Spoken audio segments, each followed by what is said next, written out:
Buenos días a todos, bienvenidos, bienvenidas a esta segunda jornada del 13º Congreso Internacional de Jornadas de Ciudades Educadoras y a esta sala de actos que nos acoge estos días. Tuvimos ayer una jornada inaugural llena de contenido, de trabajo, que se desarrolló de un modo inmejorable, muy provechosa, con talleres de experiencias, con speaker corner, con mesas redondas, donde pudimos conocer toda su labor. Con el objetivo de que esta segunda jornada sea también un éxito, queremos recordarles que es muy importante ser puntuales en cada una de las actividades previstas, porque tenemos un programa muy intenso, muy interesante para todos. Sin más dilación, vamos a pasar a la primera de las actividades de esta jornada, que es el diálogo, creatividad e inclusión. Una conversación que va a moderar el doctor Francesc Torralba, miembro del Comité Científico del Congreso, doctor en Filosofía de la Universidad de Barcelona y doctor en Teología de la Facultad de Teología de Cataluña. Bienvenidos. Adelante. Hola a tothom, muy buenos días, everybody. You are welcome to this panel. Sean bienvenidos a esta mesa. Intentaré sucintamente presentar el sentido, la razón de ser de esta mesa redonda. Nos acompañan tres expertos, especialmente idóneos para lo que queremos reflexionar hoy, que es el nexo entre creatividad e inclusión. ¿Cómo hacer posible la inclusión de los grupos en la sociedad, de los grupos más vulnerables, y cómo crear estrategias para desarrollar el talento creativo en todos los ciudadanos de una ciudad que pretende ser en plenitud una ciudad educadora? Para eso tenemos tres personas que no voy a presentar exhaustivamente porque tienen sus currículums en la web del Congreso, personas que conocen la temática a fondo por distintas razones. Sucintamente los voy a presentar y formularé una pregunta que van a responder también sucintamente. Haré tres rondas de preguntas y finalmente intentaré concluir con las ideas eje de estas intervenciones que hayan tenido lugar aquí.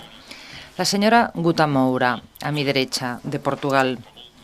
Entre muchas otras actividades, es directora creativa, estratega, pensadora crítica. Sobre todo, la tarea por la que ha excedido más es como directora de la Bienal Experimental Design en Lisboa. Le agradecemos mucho su presencia entre nosotros. A mi izquierda, en el extremo, el profesor Josep Maria Coll, en la Maastricht School of Management, que viaja mucho con una grandísima experiencia internacional. Fundó Axio en la República de Corea. Hoy nos hablará en catalán, aunque su idioma habitual es el inglés en estos mundos de Dios. Y aquí, en la izquierda inmediata, el profesor Rafael Pérez Colón. Mundial de Microsoft Corporation, una gran experiencia. Con extraordinaria experiencia en la relación con tecnologías de la información y comunicación y con los nuevos modelos de ciudadanía corporativa. Tres perfiles diferentes de tres lugares distintos del mundo que nos acompañarán en esta reflexión. Formulo pues la primera pregunta, que se orienta hacia lo siguiente. Primero preguntaré al profesor Josep Maria Coll. Los sociólogos constatan, y todos lo ponemos de manifiesta, que vivimos en una sociedad calificada como red digital, una networking society. La pregunta que hago aquí en esta mesa es cómo fomentar procesos de inclusión social a través de estas tecnologías de la información y la comunicación, en los que todos estamos involucrados y a través de los que crecemos, nos relacionamos, trabajamos, consumimos, vendemos, compramos. ¿Cómo sumar la inclusión a través de estas tecnologías y a todos los colectivos de las ciudades y con todos los colectivos de los distintos municipios del mundo? En primer lugar, el profesor Josep Maria Coll, a quien agradezco su presencia. Torralba, bon dia a tothom. Muchas gracias, buenos días a todos. En esta jornada del Congreso del viernes, para mí hay dos enfoques en esta pregunta que me gustaría comentar. En primer lugar, el tema de la accesibilidad, porque si bien la red, la sociedad digital, como la llamamos, puede abrir muchas oportunidades, es una puerta a la igualdad, hay un efecto que se llama coste de entrada, bastante elevado en las sociedades que primero las adoptan y que son aquellas cuyo nivel de desarrollo es más alto en general. Hay que distinguir, diría yo, el acceso de lo que es el uso posterior. Se está debatiendo a nivel internacional en plataformas como Comisión Europea o Naciones Unidas el tema del acceso universal, que sería un gran avance para todos, pero luego no solo es tener la oportunidad de acceder a la tecnología, sino cómo usarla. Y es muy importante en esto fomentar la formación en habilidades, en conocimiento, por un lado, y también cómo traspasar este conocimiento en lo que es la motivación para que retorne a la sociedad en cuanto a bienestar o crecimiento económico, ¿no?, que van relacionados muchas veces. O sea que, en función de los países, es interesante ver qué prácticas podemos detectar en función del nivel de desarrollo. Por ejemplo, hay un fenómeno viral que está muy de moda últimamente y en la prensa salió hace poco porque se creaba una plataforma, incluso en Cataluña, de los cursos masivos online. Se llaman MOOCs, Massive, cursos abiertos masivos online. Es un ejemplo de acceso a la educación superior, que es gratuita a través de la red, que democratiza el acceso. Y una de las plataformas, de hecho, de las más conocidas, es Coursera, y que es una iniciativa que surgió en Estados Unidos, pero que prácticamente la mitad de sus usuarios están en países en vías de desarrollo, lo que es un fenómeno muy interesante. Hay una práctica social en países de alta conectividad muy industrializados, por ejemplo, Corea del Sur, que es el país más conectado del mundo en cuanto a penetración de usuarios de Internet y de telefonía inteligente. Hay una prueba piloto del gobierno coreano que está ahora poniendo en marcha, se llama Gobierno 3.0, y a través de unos casos que hubo en la sociedad, concretamente una persona que se suicidó porque estaba en riesgo de exclusión social a nivel económico, es decir, en una pobreza extrema, se dieron cuenta, cuando ocurrió eso, que tenía derecho a recibir unas compensaciones, una subvención por parte del gobierno, ¿no? Eso puso sobre la mesa un debate muy interesante en la sociedad y en la política coreana. Y decidieron lanzar una plataforma que es e-government, ¿no?, social. Es decir, para detectar estas personas que están fuera de la red, que están personas ahí fuera en riesgo de exclusión, que no tienen capacidad, que no tienen condiciones para saber que a lo mejor pueden recibir una ayuda pública. Entonces han digitalizado los perfiles de estas personas que están offline, pero hacen también cursos de formación de estas personas para que luego reconozcan lo que hay y puedan hacer un seguimiento online. Offline, online. Hacen una combinación de medidas de las políticas públicas y empieza ahora a dar los primeros resultados. No sé si me lo permite el tiempo, pero me gustaría comentar la revolución de lo que se llaman los Fab Labs, ¿no? Así se llaman, son laboratorios urbanos que se están instalando para democratizar lo que es la impresión 3D. Es una verdadera revolución, está cambiando el fenómeno, o sea, está cambiando la industria productiva y también cómo se comercializan luego los productos. Incluso eso está cambiando. Hoy en más de 40 países hay 350 laboratorios urbanos conectados en red. Todo el conocimiento que se está creando, que se va creando a través de nuevos diseños, está abierto, se puede compartir y lo pueden compartir ciudadanos de otras ciudades. Son ciudadanos con espacios públicos, donde pueden pasar de ser diseñadores a artesanos digitales. Es un concepto que yo creo que desde luego en 10 años va a revolucionar el tejido productivo de la sociedad, sin duda alguna. Finalmente, me gustaría comentar, por ejemplo, con países en vías de desarrollo, con situaciones en donde el acceso a la red, a la sociedad digital es mucho más difícil, que hay iniciativas con modelos de negocio distintos a los habituales, como el Grameenphone de Bangladesh, que es la parte de la empresa Grambank, que es muy conocida, quizá lo conocerán, el banquero Mohamed Yunus, el banquero de los pobres, así le llaman, que ya en el 94 lanzó una compañía de móviles precisamente para democratizar el acceso a la red y a la tecnología a través de esa empresa, con una joint venture, con un acuerdo con una empresa noruega, con acuerdos de financiación, porque aquí hace falta al principio entrada de capital semilla, ¿no? Lo que se llama el capital paciente, porque el retorno de la inversión es mucho más lenta y hace falta organismos multilaterales. O sea, poco a poco ha ido penetrando, ahí lo acompañan en ese partenariado asociativo, en estas alianzas público-privadas, pues ONGs, fundaciones privadas que trabajan el tejido asociativo, educativo, muy implicadas, y una de las misiones que tienen es precisamente fomentar la educación a través de las nuevas tecnologías. Entonces, alinean intereses y entonces pueden compartir estrategias de valor. Eso hace que se optimicen los costes y sean más rentables, aunque el retorno sea, desde luego, llega pues mucho más tarde, ¿no? Rafael, tienes la palabra. Rafael, tienes la palabra. Muchas gracias, Francés. Muy buenos días a todos. De los temas que comenzaron a hablar ayer, de los que estaremos hablando hoy y mañana en este evento,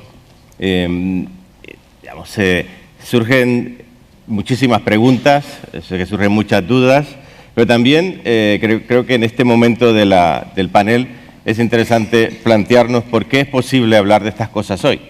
¿Por qué hoy podemos hablar de inclusión con un potencial real de llevar la información, de llevar el conocimiento, de llevar la educación a las personas en todas partes del mundo a unos niveles que jamás pudimos en momentos anteriores?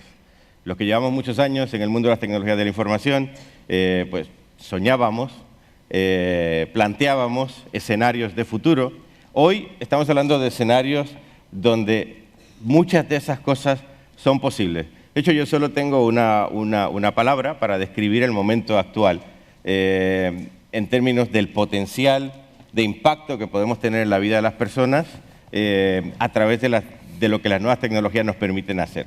Y básicamente es que es inimaginable hasta dónde podemos llegar. Hace unos 10, 15 años tuvimos esa gran explosión del Internet.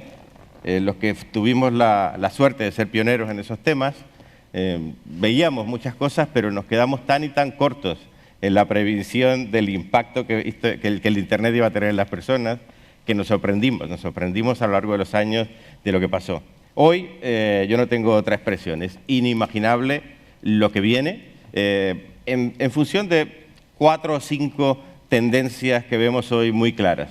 El primer elemento disruptivo que genera un potencial impresionante es lo que llamamos la tecnología de la nube.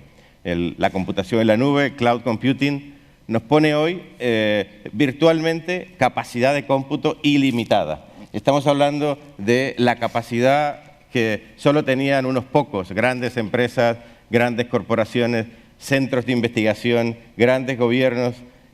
Esa capacidad de cómputo está hoy al alcance de todos, a través de la tecnología de la nube, de la computación en la nube. La capacidad de almacenar millones, billones, trillones, cantidades de información que no podemos imaginarnos, hoy está disponible al alcance de todos a través de las tecnologías de la nube. Ese es el primer elemento de esa nueva plataforma tecnológica que hace posible esa gran transformación que estamos viviendo hoy y que da ese gran salto hacia la democratización y hacia la inclusión real de todas las personas.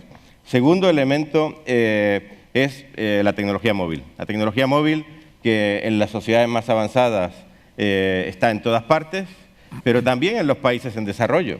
Es uno de los elementos que vemos muy interesante. De hecho, yo hace muchos años tuve una experiencia en un alejado barrio en el centro de Brasil, donde hace unos 15 años vi en este poblado las personas que principalmente se movían en un caballo, lavaban la ropa en el río, pero el señor del caballo y las señoras en el río tenían un teléfono móvil ya hace unos 10, 15 años. Cuando vi aquel escenario, vi lo que se nos venía con la tecnología móvil, con la telefonía móvil. Y hoy, con la reducción en los costos, con los nuevos modelos de mercado que permiten que dispositivos, que son en realidad mucho más poderosos que una computadora, las que teníamos hace 20 años, tengamos toda la capacidad de conectarnos desde cualquier parte del mundo y tener acceso a la información, a compartir, a participar. Tercer elemento, primer elemento, computación en la nube. Segundo, tecnologías móviles conectadas. Tercero, las redes sociales. Las redes sociales es el otro elemento de la gran transformación que permite que las personas se conecten de acuerdo a sus intereses, no importa dónde estén las personas, y están posibilitando una gran transformación en la forma de gobernar, en la forma de tomar decisiones, en las formas de participación. Hoy hablamos de un bottom-up. Hoy hablamos de que la gente participa desde las redes sociales y ese tejido social en el mundo digital se activa y tiene un peso, tiene influencia, toma decisiones, crea mercados, derroca gobiernos, genera nuevas tendencias, nuevas direcciones, y eso es posible hoy a través de estos elementos como las redes sociales. Y la cuarta tendencia, lo que llamamos, digamos, el Internet de las cosas, el mundo de los sensores, el mundo de los dispositivos, que generan una cantidad de información tan impresionante que nunca antes sabíamos qué hacer con ella. La llamamos el mundo del Big Data. El mundo del Big Data nos permite interpretar lo que está pasando en las ciudades, lo que está pasando en nuestro entorno en tiempo real. Y eso jamás tuvimos ese potencial. Yo diría que esos son los 4 elementos de las nuevas tecnologías que hacen posible que hoy hablemos con potenciales inimaginables de inclusión, de participación, de competitividad, del desarrollo social y de la educación y el crecimiento de nuestra sociedad en el nuevo entorno del mundo digital. Yo lo dejo hasta ahí en esta parte y luego en las próximas profundizamos más. Gracias, Rafael. Gusta Moura. Hola, buenos días a todos. Me gustaría muchísimo hablar español, pero que no domino completamente la lengua, entonces quiero cambiar para portugués. Pienso que hay la traducción simultánea. Por una coincidencia... Bueno, pues por coincidencia, la semana pasada estuve en una conferencia organizada por IBM, no por Microsoft, sino por IBM, sobre ciudades del futuro. Precisamente el tema principal era cómo es que este dominio, ¿no?, de lo digital pudiera servir para diseñar el futuro y las ciudades del futuro. Claro, todos sabemos que estamos en un momento extraordinariamente de adquisición de conocimientos adquiridos, porque no éramos digitales. En términos sociales, pues tenemos una especie de umbral, ¿no? Hay un potencial inmenso que vamos a contar pues con herramientas importantísimas para el futuro, y eso es lo que tenemos ante nosotros. La inclusión social es para mí lo más importante. Es la inclusión. Nuestras ciudades, nuestra sociedad es inmensamente asimétrica. Es esa asimetría en la sociedad, en términos de educación, de términos económicos, de edad. En Europa es un claro ejemplo, ¿no? La asimetría es enorme.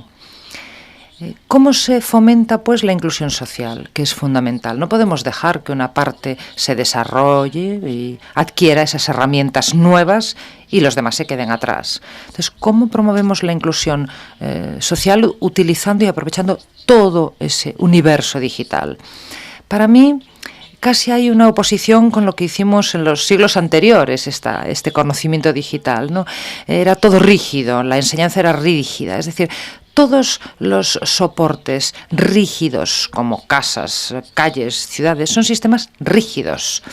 En cambio, el universo digital es todo lo contrario, es absolutamente flexible, es de una rapidez inmensa. Es decir, una herramienta, por primera vez, que tenemos ahí, que es rapidísima, inmensamente flexible y muy fácilmente transformable. O sea, puede responder a cuestiones nuevas con enorme rapidez. Pero claro, todo ello pasa por cómo hacer llegar esas nuevas herramientas a todas las personas, sabiendo que el proceso de aprendizaje, la curva de aprendizaje, no siempre es obvia ni rápida, y que, claro, hay el tema económico.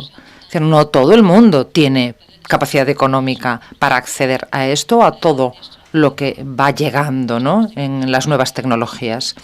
Sabemos que en el siglo XXI toda una serie de propuestas, que es un indicio del siglo, una serie de propuestas que van llegando al mercado y van generando situaciones más accesibles, cada vez más, van filtrándose, que pueden montar incluso los consumidores por sí mismos, pero son cuestiones esenciales que hay que resolver. Las ciudades ahí pueden tener un papel importantísimo. O sea, los administradores municipales, los políticos, los electos, los representantes, pueden tener un papel clave porque pueden generar sistemas disponibles para satisfacer esas necesidades y para que esas herramientas puedan ser accesibles y para generar estructuras de aprendizaje y de aproximación a las personas, al ciudadano. Para mí son claves estas dos cosas. Sin eso seguirá habiendo una enorme asimetría y una enorme injusticia en la sociedad y no se producirá la inclusión social. Otro elemento que me parece muy importante también, y en mi ámbito más, que es el diseño, el design, cómo se diseñan estos nuevos objetos con los que nos relacionamos. El diseñador ahí tiene un papel fundamental, porque diseñar un objeto, una interfaz, para una persona de 20 años, y otra cosa es diseñarlo para que sirva para la de 20 años, pero para la de 70 o para de otra edad. Entonces, ese diseño de inclusión también está ahí. Cuando queremos diseñar un objeto transversal en franjas de edad, transversal en términos económicos y sociales, es enorme esa responsabilidad, pero también que es una de las grandes empresas que te mencionas, pues tiene la IBM, tiene un papel fundamental, ¿no? Es diseñar objetos que se acerquen a las personas y de fácil integración. Para mí esta perspectiva complementa lo que decía Rafael y lo que decías tú también, ¿no? Yo creo que ahora ya podemos seguir conversando, pero para mí la inclusión aquí es mucho más profundo, mucho más difícil, me parece a mí, de lo que creemos a veces. Muchas gracias. Intentaré formular la segunda.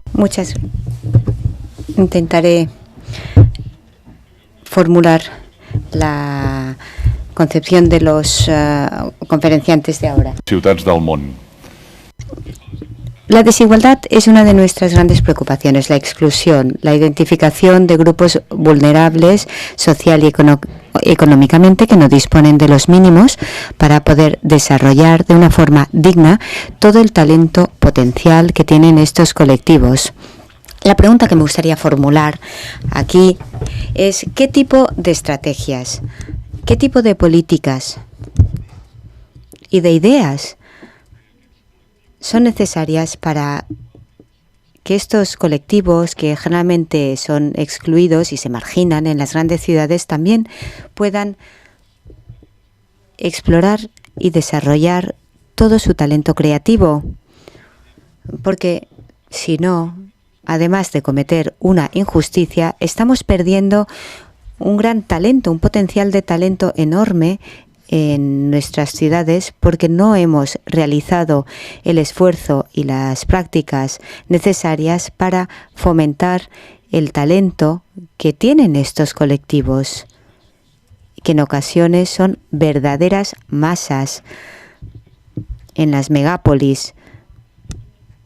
Son las identidades a las que se refería la señora Moura.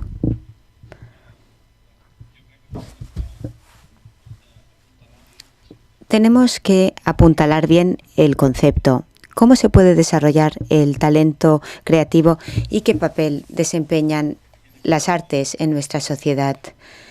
Y si me lo permiten, en mi experiencia personal hubo dos momentos claves que me marcaron muchísimo. Uno fue en Asia.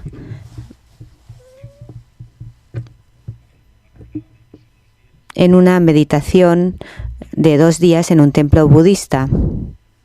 Allí entienden el arte como el camino de la liberación del sufrimiento.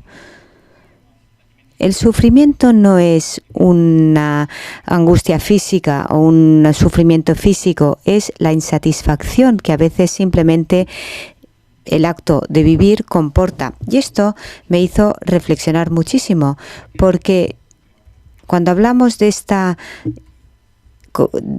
gente o de estas personas excluidas, son las que más sufren en este sentido. Por lo tanto, me gustó muchísimo este concepto, el camino de la liberación, las artes como camino de liberación.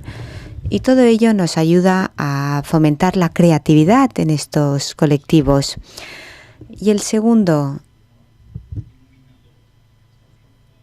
incidente que también me iluminó fue en Tanzania, en un proyecto de investigación en la Universidad de Dodoma, en el centro del país. Es la capital administrativa, pero se encuentra en un terreno muy seco, donde casi no llueve. Hay muchísimos problemas de acceso al agua y, por lo tanto, mucha pobreza. Allí se encontraban 72 ONGs que trabajan con el gobierno para incluir la población con programas de educación, de sanidad, de desarrollo de la emprendeduría. Solucionar el tema y hubo mucha gente que estaba allí intentando ayudar a la población autóctona. El arte también sirve para desarrollar el talento creativo y la comunicación. Por lo tanto, ellos utilizaban técnicas de teatro, representaban obras de teatro y allí escenificaban problemas que sufrían a diario en cuanto a este problema de llegar al agua, problemas con la comunicación, problemas a la hora de pedir un microcrédito porque no contaban con avales. La propiedad de la tierra pues no tiene valor, no se puede utilizar ante un banco. Y lo escenificaban, lo representaban, lo transmitían con el teatro. Ya que son temas con una gran carga emocional, no querían hablar de ello. Y las ONGs utilizaban estas técnicas, para hablar de las políticas que se estaban diseñando, etcétera. Todo ello me llevó a una reflexión. He visto que se utilizaban estas técnicas también en otros lugares y no solo en países en vías de desarrollo, donde la pobreza es extrema, también en países altamente industrializados con bolsas de pobreza. Son técnicas que se utilizan para expresar y para comunicar en el seno de unos colectivos que tienen estilos de vida muy distintos. Muchísimas gracias por interesante pregunta. Es un hecho que las ciudades siguen creciendo, la gente se sigue moviendo a las ciudades y los retos que esto plantea hacen que esta discusión y las acciones en torno a la participación, la inclusión, la democratización del acceso a la información, al conocimiento, al arte, a la creatividad, sea una discusión urgente. Es una discusión urgente porque, digamos, es un movimiento que es imparable, el movimiento hacia las ciudades. Como decíamos al principio, las nuevas tecnologías habilitan un nuevo ecosistema que permite hacer una cantidad de cosas que antes no podíamos llevar a cabo. Sin embargo, hay que pensar en cuáles son las estrategias que nos van a ayudar a acelerar ese camino, que nos va a permitir que todos participemos y que todos nos beneficiemos de ese potencial. Desde el sector privado, desde las empresas, y yo personalmente me siento muy orgulloso del trabajo que hemos hecho en Microsoft, porque hemos entendido que el futuro de las empresas va de la mano al desarrollo del potencial de vida de las personas. Si las personas no ven beneficios y no notan una mejora sustancial en su calidad de vida y en sus oportunidades a través del uso de estas tecnologías, las empresas tecnológicas dejaríamos de existir. Por lo tanto, es importante que todo aquello que hacemos genere impacto positivo en la vida de las personas. Y hay que mirar, digamos, y pensar en cuáles son esos modelos. En Microsoft entendimos que el crecimiento de nuestro negocio está en las economías emergentes y está en todas las nuevas generaciones que entran en el mundo digital, en el estilo de vida digital. Hoy hablamos de un mundo donde lo llamamos mobile first, cloud first, es la tecnología de la nube, tecnología móvil y el estilo de vida digital a través de servicios, desde los gobiernos, servicios de las empresas, servicios de conocimiento, las universidades, las pymes, digamos, todo ese ecosistema que se habilita. Y la palabra clave desde el punto de vista de estrategias y el concepto fundamental que nosotros como empresa hemos desarrollado para nuestro negocio para la cooperación y para la colaboración es el concepto de alianzas. En nuestro caso, el modelo de negocios de la empresa es un modelo basado en alianzas con otras empresas tecnológicas en todos los lugares donde hacemos negocios. Estamos hablando de cientos de miles de empresas que componen un ecosistema que trabaja con nosotros en desarrollar soluciones de software, en entregar servicios de tecnología a los ciudadanos, a las empresas, a los gobiernos, y también alianzas con los sectores que trabajan con el tejido social, alianzas con las ONGs. Con las ONGs, por ejemplo, tenemos alianzas prácticamente en todas partes del mundo, donde las ONGs utilizan el software de Microsoft prácticamente gratuito. El software que les permite tener la última tecnología y llegar con esa tecnología a los lugares más aislados y a los grupos sociales, a las capas sociales más desventajadas. Educación. La educación es otra apuesta importantísima. Si no se capacitan las personas para capitalizar el potencial de las nuevas tecnologías digitales, tanto para un negocio como emprendedores o simplemente como personas que comparten y participan en los procesos, si no se les habilita a las personas, tampoco seremos exitosos, ni la sociedad ni nosotros como industria. Por eso también en el sector de educación, todo lo que son nuestros productos básicos hoy disponibles en la nube, lo que se conoce como Office, producto Office 365, están gratuitamente disponibles también para el sector de educación en los productos que tenemos en la tecnología de la nube. Todos esos son ejemplos de saltos. Temas de jóvenes. Jóvenes es una de las prioridades enormes, la empleabilidad de los jóvenes. Estamos trabajando en alianzas con bancos de desarrollo, con Naciones Unidas, con los gobiernos, con ONGs, trabajando temas de empleabilidad de jóvenes. Obviamente, desde donde nosotros tenemos fortalezas como empresas para aportar, que es desde la perspectiva de la industria tecnológica. ¿Cómo ayudamos a identificar y a trabajar con jóvenes en riesgo para que se motiven, se capaciten y se habiliten para la participación en la economía digital? Tenemos muchos ejemplos de ese tipo de proyectos en alianzas con gobiernos, ONGs, organismos internacionales alrededor del mundo.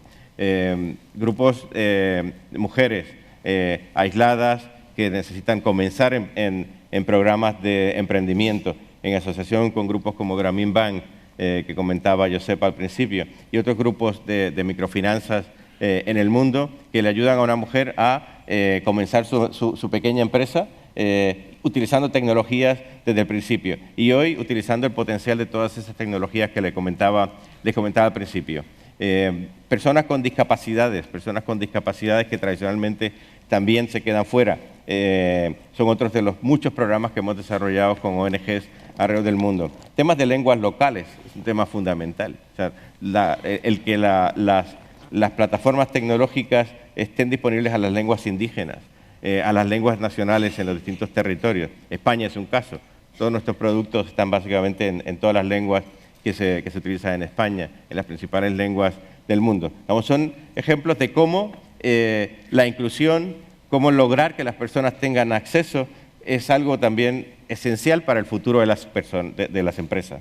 Creo que en el caso de Microsoft lo hemos entendido muy bien, nos sentimos muy orgullosos del trabajo. Sin embargo, estamos conscientes de que el escenario ha cambiado en los últimos años de forma dramática y que si bien muchas de las cosas que aprendimos y desarrollamos en la pasada década en desarrollo de alianzas estratégicas todavía son aplicables en muchos lugares, hoy se abre un nivel diferente, que es lo que vivimos en ciudades como Barcelona, por ejemplo, donde ya Barcelona ha adoptado una estrategia de ciudad inteligente, se plantea los temas de la creatividad y cómo hacer la ciudad más atractiva para las personas creativas y las personas que quieren disfrutar de todo el estilo de vida digital. Eso nos plantea una serie de retos nuevos y bueno, de eso seguiremos hablando ya si nos queda tiempo. Gracias, Rafael. Uta Moura.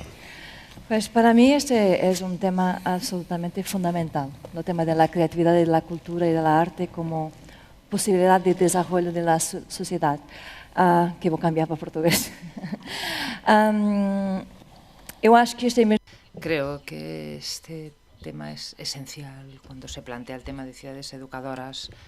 Es uno de los grandes vectores a la hora de analizar, ¿no?, lo que es la función de una ciudad como plataforma de educación para una sociedad mejor. Y lo que decía Josep también, ¿no?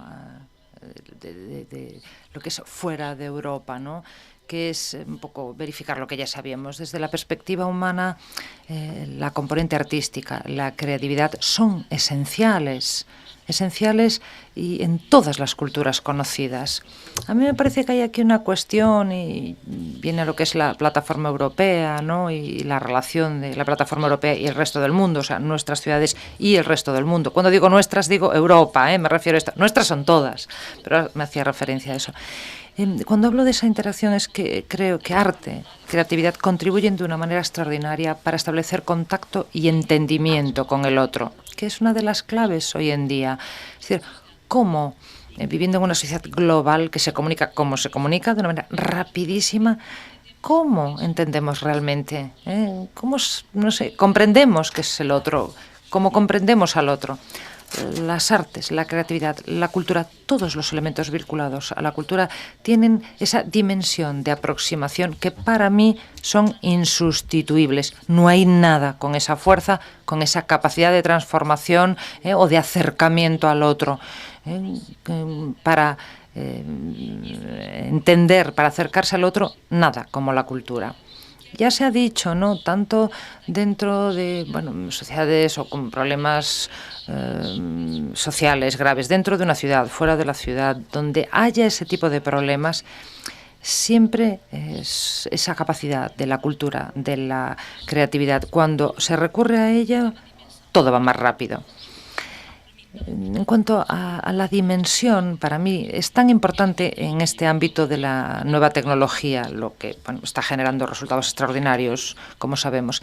Si nos centrásemos igual que en eso, invirtiendo en cultura y creatividad, los resultados serían ingentes. Hemos pasado mucho tiempo invirtiendo en hardware y luego pasamos a soft skills, software, pero creatividad, cultura son determinantes para ese éxito. Es decir, cualquier ciudad que quiera llamarse o denominarse ciudad educadora, ciudad que está preparando a sus ciudadanos, que está invirtiendo en ellos, tiene que invertir ahí, tiene que invertir en ese ámbito, en la creación de espacios que son espacios potenciadores, catalizadores de las vertientes culturales y creativas.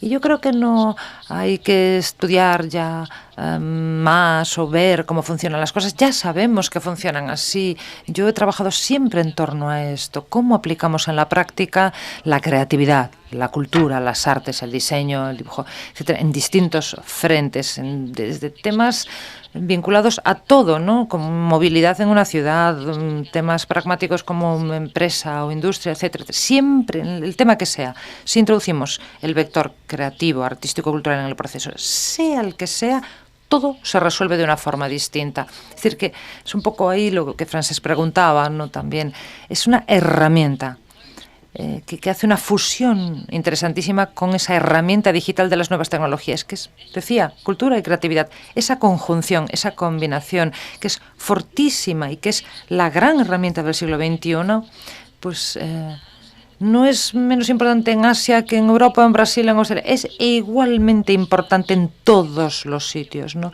Y eso nos conforma esa matriz del ser humano, ¿no?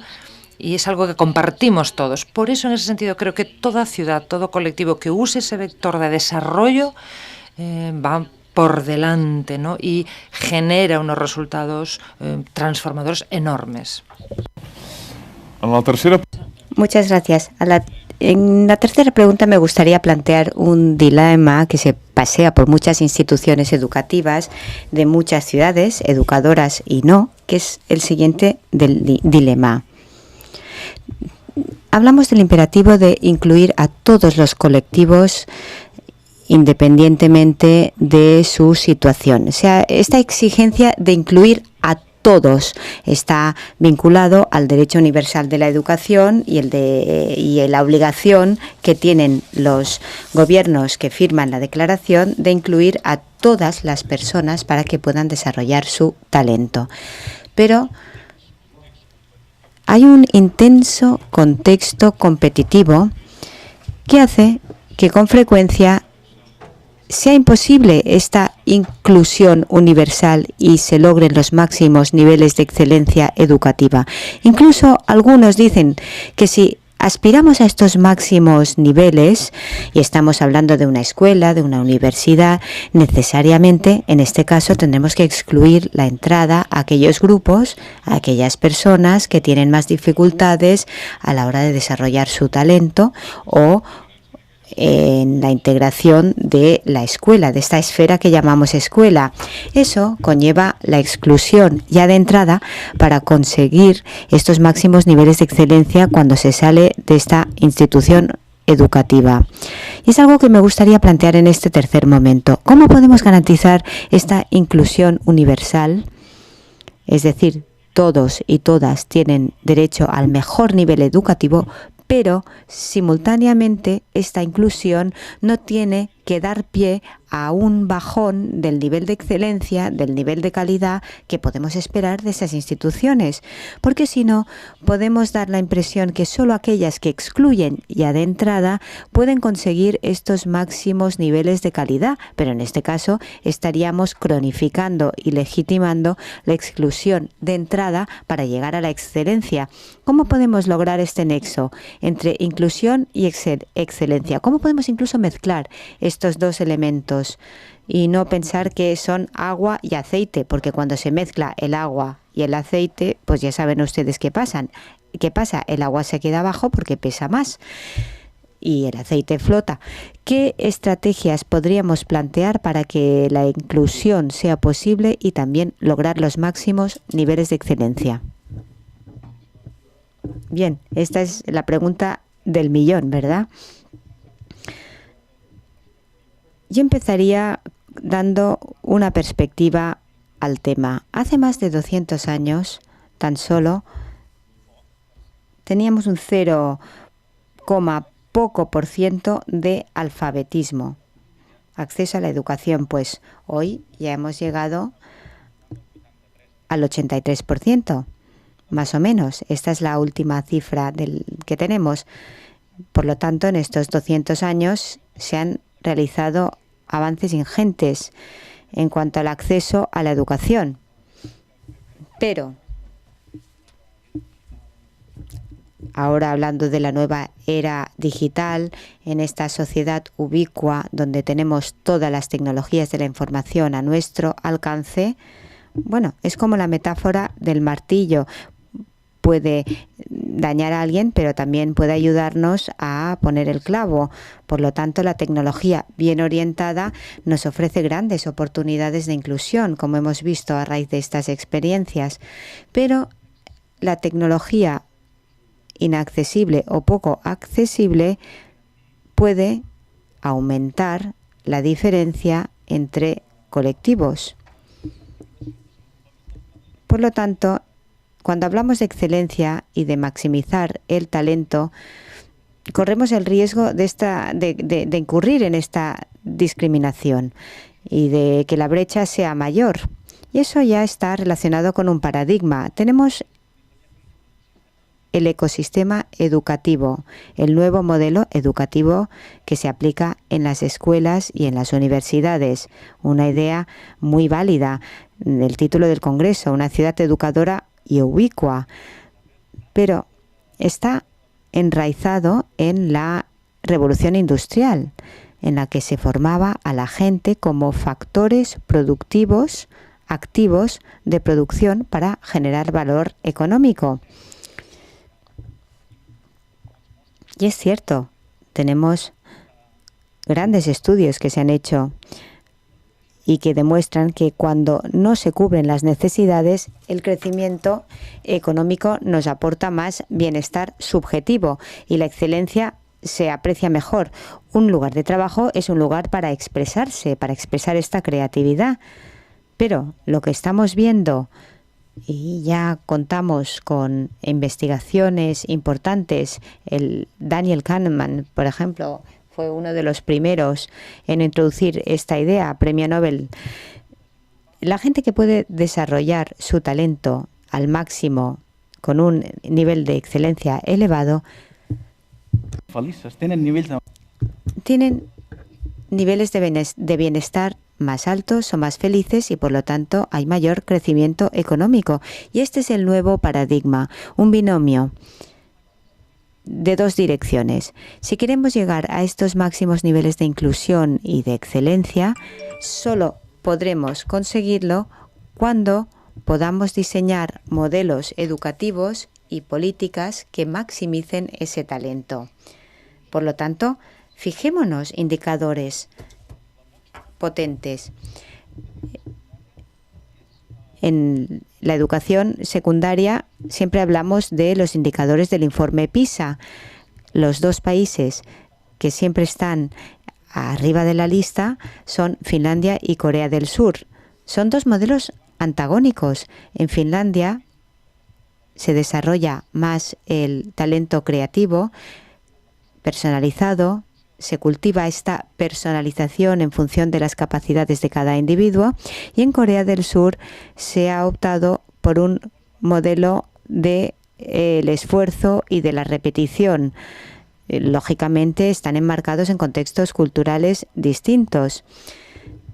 Cuando el informe PISA incentiva el desarrollo de la lógica cognitiva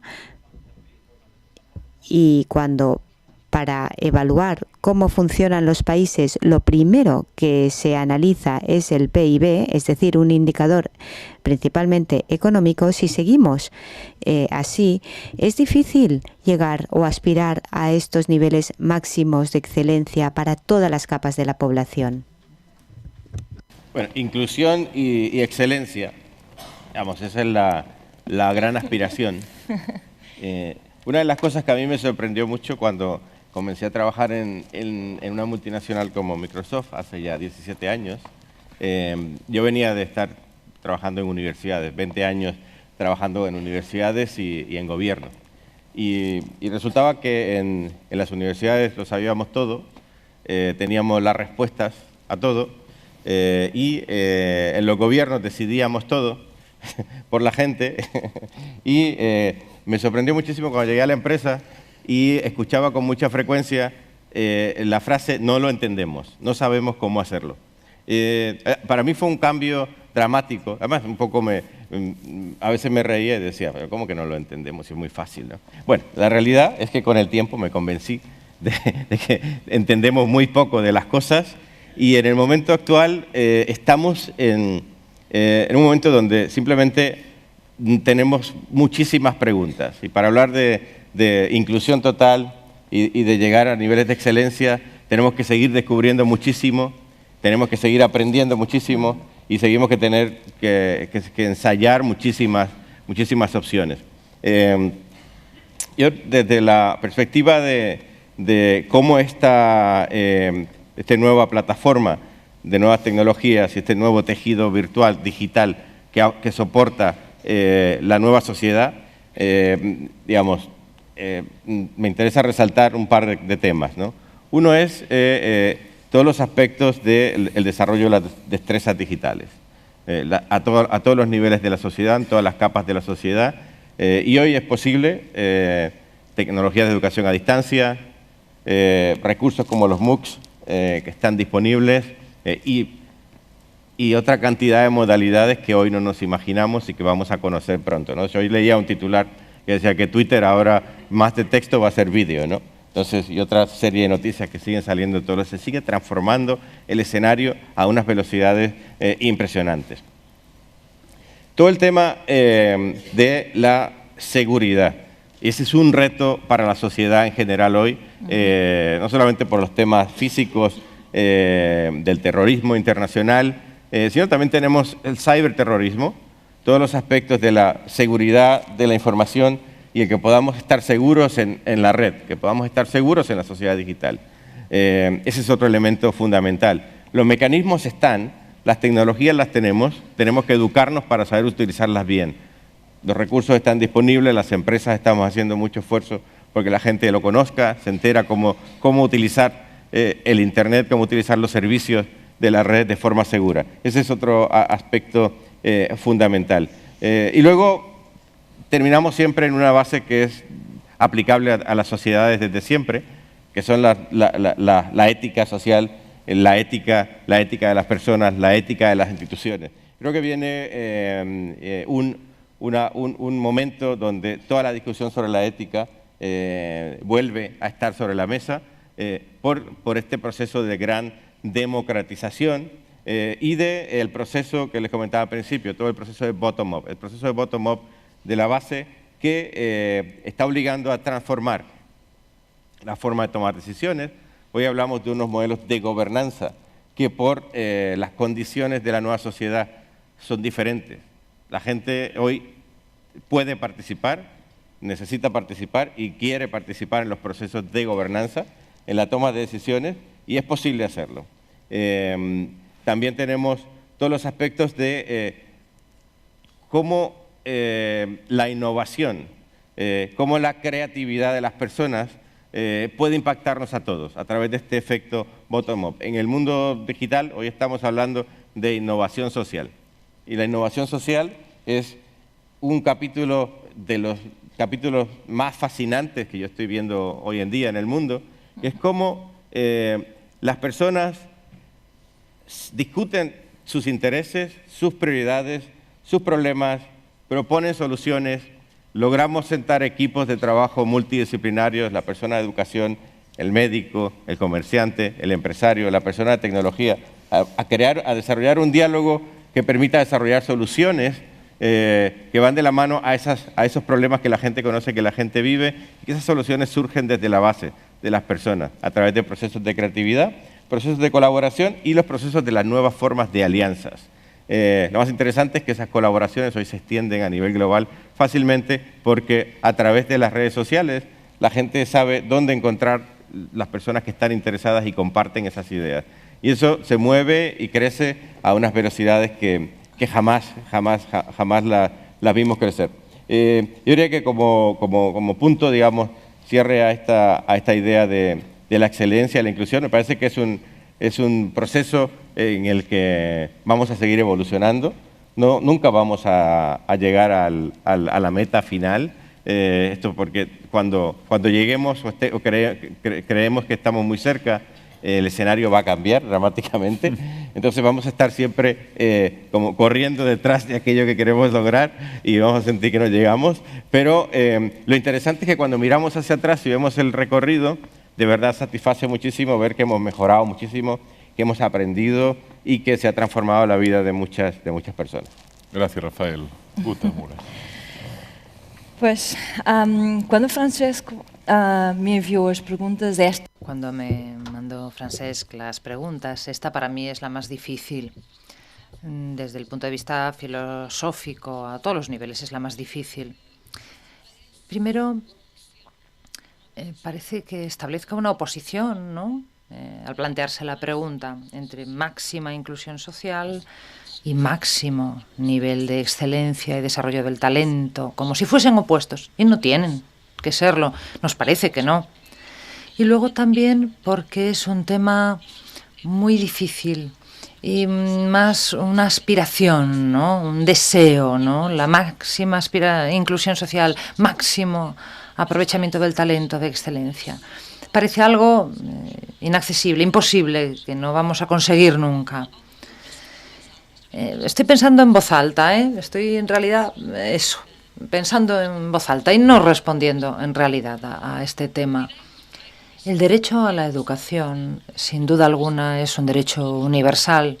Todos tenemos derecho a una educación y todas las ciudades, todos los sistemas sociales deben, de un modo u otro, diseñar un sistema básico que permita que tengamos esa educación, un sustento, y eso es incuestionable.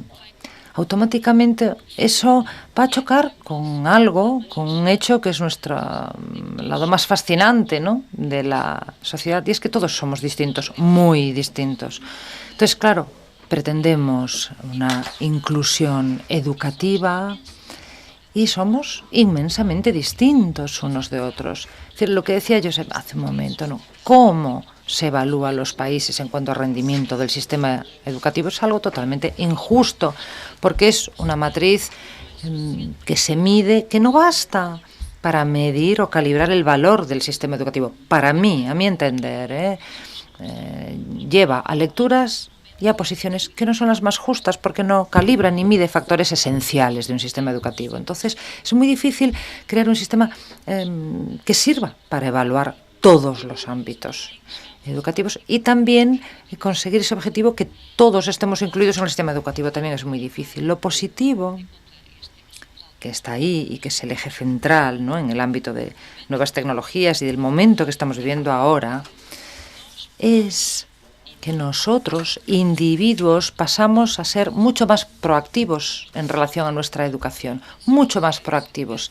Si yo tengo un sistema educativo mínimo que me ampara, que me oriente, estamos hablando ahora en los sistemas a los que tienen acceso ya a Internet, sistemas digitales, etcétera. Es una parte de la realidad, pero ya es una parte importante, que está aumentando. Bueno, pues vuelvo. Si quiero, puedo personalizar mi educación, customizarla, de acuerdo con lo que yo soy, con quién soy. Eso implica un conocimiento sobre mí misma mucho mayor de lo que estamos acostumbrados a hacer. O sea, ese tipo de posibilidad yo creo que va a permitir que se consiga llegar a un punto en el que el sistema educativo sea bastante inclusivo, democrático y justo, que es nuestro objetivo, y que a la vez cree siempre espacios para que a nivel individual cada uno de nosotros busque todo lo demás y vaya, digamos, llenando eso que me hace distinto del otro. Porque si no, la cuestión del talento, de la identidad, tenderían a desaparecer o nunca se satisfarían, porque realmente la relación entre creatividad, talento, capacidad de innovación, todo ello está relacionado con dimensiones únicas, singulares, con dimensiones identitarias de una cierta cultura, de un local. Son elementos diferenciadores que nosotros en ese diseño, en ese ejercicio de educación inclusiva no podemos ni debemos eliminar. La mayoría de los sistemas, pues claro, hacen eso, ¿no? Hay una media, unos por debajo, unos por arriba, y entonces eso es lo que pasa. Cuando leía esta pregunta me quedé, pues horas ahí pensando en ella, porque realmente es muy difícil, creo que de las más difíciles. Más que una cuestión colectiva, es una cuestión de ciudad, de Estado, de país, de gobierno, de familia, es del todo colectiva y que hay que plantear así, únicamente así, solo así puede resolverse, pero que implica también una enorme generosidad y una cierta atención, ¿no?, especial sobre eso. Arrel d'aquesta última pregunta y d'aquestes respostes. A raíz de esta última pregunta y de estas respuestas, se me ha ocurrido una cuestión que no estaba prevista, pero la voy a formular y si uno de los tres ponentes amablemente puede contestarla, pues se lo agradeceré mucho. Se ha hablado de la ética, yo me dedico a esto, y se ha hablado mucho de la red, del globo, de la esfera digital, y me gustaría formular una pregunta sobre todo a raíz de la respuesta de Rafael. Muchos teóricos de la ética actual defienden la necesidad de lo que los americanos llaman Global Ethics, Weltethik, una ética mundial, al fin y al cabo, que sobre todo pueda regular de forma transnacional los contenidos, es decir, lo que se vehicula en este enorme universo digital donde todos nos encontramos, donde todos nos comunicamos, aprendemos, compramos, vendemos, sobre todo porque vemos que en la red está todo, está lo más noble, las expresiones más maravillosas del arte, del saber y de la literatura que el ingenio humano ha sido capaz de crear, pero también se encuentra lo más mezquino, lo más tóxico, lo más destructivo para las masas, para los pueblos y para las ciudades. Y aquí, por lo tanto, se plantea un interrogante que ningún gran pensador del siglo XVIII, del siglo XIX se había planteado en primera persona, y es la siguiente: ¿cómo podemos regular, si es que es necesario, este universo inmenso en el que todos nos encontramos, desde el niño pequeño hasta la persona mayor, y que con frecuencia aporta enormes beneficios, como hemos visto, interacción, aprendizaje, consumo, comercio, pero en ocasiones también da pie a males terribles cuando hablamos de estos contenidos tóxicos que también se divulgan a escala planetaria. Por lo tanto, yo me planteo un interrogante, quizás queda lejos de sus competencias, pero en mi caso es muy pertinente esta pregunta y va apareciendo. ¿Cómo piensan que se puede, y si es posible, y quién debería liderar una revolución o una ética de esta red mundial? Ya que estoy acostumbrado a romper el hielo, es importante esta reflexión. No creo que haya una receta única. Yo me lo he planteado personalmente y también en relación con los modelos de negocio, la innovación. Me he planteado la diferencia entre ética y ocio. Valores, perdón. Porque es importante pues tener un código normativo de comportamiento, pero a largo plazo lo que puede ser más eficaz cuando diseñamos políticas inclusivas, porque la inclusión para mí es un valor, es promulgar, fomentar la justicia social, y esto es un valor universal. Y la diferencia con la ética es que los valores están intrínsecos, son cosas intrínsecas en cada persona, y tenemos el ejemplo de la madre que vuelve a casa, ve que los bloques de pisos se están quemando, en su casa tiene a su hijo y en el apartamento de al lado hay 5 niños. Desde el punto de vista de la ética, pues 5 niños son más que uno, pero para ella su valor principal es el hijo. Por lo tanto, hay un desafío educativo a todos los niveles, y aquí entra el concepto de alianzas y el concepto colectivo, desde las escuelas, desde las empresas, desde cualquier tipo de organización, y también desde la óptica personal, en el desarrollo de la ética personal, que para mí está vinculado con la religión. Pues bien, con ese planteamiento espiritual para desarrollar los valores universales desde cada uno y desde el colectivo de la sociedad. A partir de ahí hay un proceso paralelo. Se puede desarrollar un código ético global, pero si solo nos ceñimos a diseñar un código ético global normativo, se pueden producir estrategias paralelas para hacer este bypass y seguir en este círculo vicioso. Rafael. A ver, siguiendo el orden, yo he tenido la suerte de trabajar por el mundo y compartir con mucha gente de todos los niveles, líderes de gobierno, gentes en zonas remotas, trabajadores del campo, y algo de lo que me he convencido es que la gente en general es igual. O sea, la gente sonríe, la gente disfruta, comparte, nos encanta la convivencia, y obviamente el contexto en el que crecemos es lo que hace que tengamos unas variantes o percepciones distintas, o actuemos de una manera o de otra, principios religiosos, etc. Pero la sociedad y la historia de la humanidad nos dice que vamos evolucionando, vamos descubriendo cosas, creando nuevas modalidades, generándonos nuevos retos, generándonos nuevos problemas, y al final los vamos resolviendo. El tema es que tenemos que verlo en muy largo plazo, ¿no? Entonces, en esta sociedad sentimos la urgencia por resolver cosas a corto plazo que son problemas muy complejos, y no los vamos a poder resolver a corto plazo. Sin embargo, yo vuelvo un poco a mi nicho de acción del mundo de las tecnologías.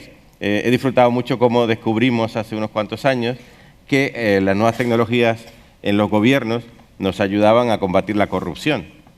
Y surgió este famoso tema que hoy en España se habla mucho, la transparencia. Pues yo empecé a trabajar con gobiernos en América Latina hace 20 años, y en un momento en que descubrimos cómo nuevas formas de poner tecnologías, cuando empezamos a hablar de gobierno electrónico, iban directamente a combatir la corrupción, porque ya las reglas se predefinían, la información se podía ver, y no había forma de que no se supiera. Entonces nos encontramos con situaciones donde las personas que sabíamos que estaban realizando algún tipo de corrupción, simplemente obstaculizaban los proyectos de transformación. En aquel momento las empresas como Microsoft y otras no se atrevían a usar la palabra estas tecnologías combaten la corrupción, hoy lo decimos tranquilamente. Esto le va a ayudar al gobierno a ahorrar mucho dinero porque se va a poder reducir la corrupción a través de mejores modelos de accountability y transparencia.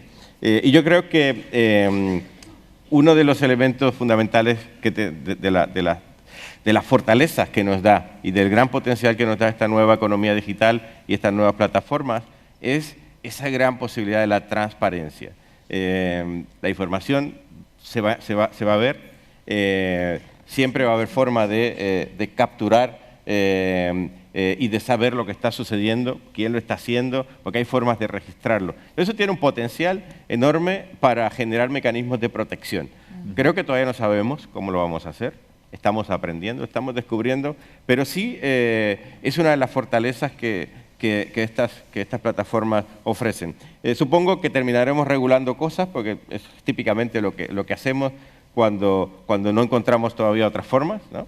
Pero que al final vamos a volver a desregularizar, porque cuando de verdad entendamos cómo lo podemos hacer. Entonces, básicamente creo que es un proceso de evolución donde descubrimos situaciones nuevas, nos impone unos retos a la sociedad y a la ciencia, a la tecnología en este caso, porque somos una parte importantísima de esto, pero volvemos a las bases al final, las bases de la transparencia, a las bases de la convivencia y de las reglas básicas de la sociedad y del ser humano. Gracias, Rafael. Pois, a questão tema de una ética global y que Internet pues ahí tiene un significado clave, ¿no? Un sistema de todos, ¿no? Y su regulación, pues la cuestión ética global es fundamental pero muy difícil. Para mí la ética se construye a través de vectores esenciales. La educación es ese el papel determinante. Nuestra ética la vamos construyendo a través de nuestra educación y el contexto en el que vivimos. Eso nos marca de manera determinante. El mes pasado estuve entre Medellín, Luanda, Sofía, Moscú y Bucarest. Y hablaba de Londres, pero bueno, no es un buen ejemplo en este caso. Cuando para personas como yo, que vivo en Portugal, en Lisboa, y que nunca viví una guerra, no sé lo que es una guerra, no sé lo que es una guerra de verdad, no la he vivido, no he sabido lo que es pasar hambre, no he sabido lo que es ser víctima de males mayores, ¿no? Cuando llegamos a sitios en donde eso durante muchos años fue práctica corriente, guerra civil, hambre, corrupción, dictadura, todo eso marca para siempre, generaciones seguidas. Y estas personas, pues el valor de la vida en un sitio como Angola, el valor de la verdad en un sitio como Medellín, es distinto al nuestro. La verdad, la vida, todas esas cuestiones estructurantes tienen una lectura distinta. Y eso contribuye porque, claro, evidentemente su ética pues ha de ser distinta a la nuestra, una manera de organizarla distinta a la nuestra. Creo que es muy interesante lo que planteamos ahora. Tenemos un acelerador. Internet no es solo la posibilidad de comunicación, ¿no? Sino que algo que trae consigo a lo que tenemos mucho miedo, que es la transparencia. Y la trae consigo. Es decir, por un lado, situaciones pues muy duras, más agresivas, etcétera. A veces hay que mirar aquí y allá, saber distinguir, pero ha traído consigo Internet, además de todo eso, una capa de transparencia real. No se puede ocultar todo como se ocultaba antes. Eso es así. Y eso va a tener impacto en esa construcción de una nueva ética en nuestro mundo, porque muchos errores que se cometieron y toda una serie de cosas que tenemos como valores fundamentales y contra ellos, se hicieron porque nadie lo conocía, nadie lo sabía, porque estaban subyacentes a toda una serie de temas. Y evidentemente, pues ahora ya no es así. Por eso yo me inclino por ese lado positivo de Internet, ¿no? En lo que nos ha traído todo el sistema nuevo de comunicaciones. que es deslocalizar los centros de poder. Se puede hacer. Estaban en un sitio, sabíamos identificar muy bien centros políticos, empresariales, económicos, concentrados en élites, concentrados en lugares, de una forma muy visible, como sabemos, que regulan y lo regulan todo el sistema. Esta nueva era digital, al crear esas capas de posibilidades, ¿no?, para otros protagonistas. Esto va a ser importantísimo, está siendo muy rápido ya, está produciéndose ahora, pero además contribuirá a que el sistema se transforme radicalmente. Si se construye una nueva ética, si vamos a conseguir regular desde un punto de vista ético un sistema tan orgánico y viral como es Internet, pues no sé si vamos a conseguirlo. A lo mejor ¿podremos llegar a una ética de la humanidad? Pues no lo sé. Pero bueno, yo creo que hasta ahora nunca lo intentamos, ni pudimos intentarlo. Y esa es ahí está nuestra energía, nuestro impulso, nuestro ánimo, ¿no? Va a ser muy difícil, pero estamos en ello. Muchas gracias. Antes de pasar a la conclusión, voy a subrayar las 3 ideas claves. En primer lugar, agradecer a los 3 ponentes por la brevedad y la concisión que nos han demostrado, y se agradece mucho porque hoy es un día largo y afortunadamente vamos dentro del tiempo previsto. 3 ideas clave que son especialmente útiles para hacer este nexo entre inclusión y creatividad, que es el objetivo de esta sesión plenaria primera. En primer lugar, potenciar las destrezas digitales de todos los ciudadanos, de todo lo que está a nuestro alcance, gobiernos, empresas, sociedad civil, organizaciones, para poder potenciar estas destrezas digitales porque posibilitan el acceso al conocimiento, a la información y a un acceso que en el mejor de los casos debe ser gratuito. Y como hemos visto, hay cada vez más fuentes de información, de conocimiento, universidades que ofrecen conocimientos de forma gratuita. El segundo elemento que se ha subrayado y que es importante a mi entender, en los últimos 200 años se ha producido una creciente democratización del saber. El gran sueño de los ilustrados franceses se hace realidad en esta segunda década del siglo XXI. La idea de poder hacer que el pueblo tuviera acceso a los saberes. Y eso hizo que los ilustrados franceses elaboraran la enciclopedia, escrita en francés, para que llegara también a los ciudadanos que no sabían el latín.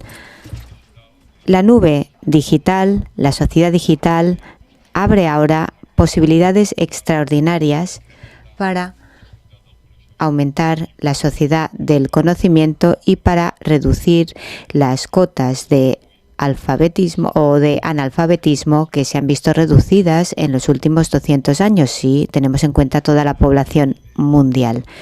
Y hay otra idea muy interesante, la tercera. Se ha subrayado la función que tiene el arte, por una parte como liberación del talento personal y de los sufrimientos interiores y sociales que vive la persona, y cómo este arte también puede ser un mecanismo de cohesión, un instrumento de desarrollo de toda la cultura de una ciudad y de un pueblo.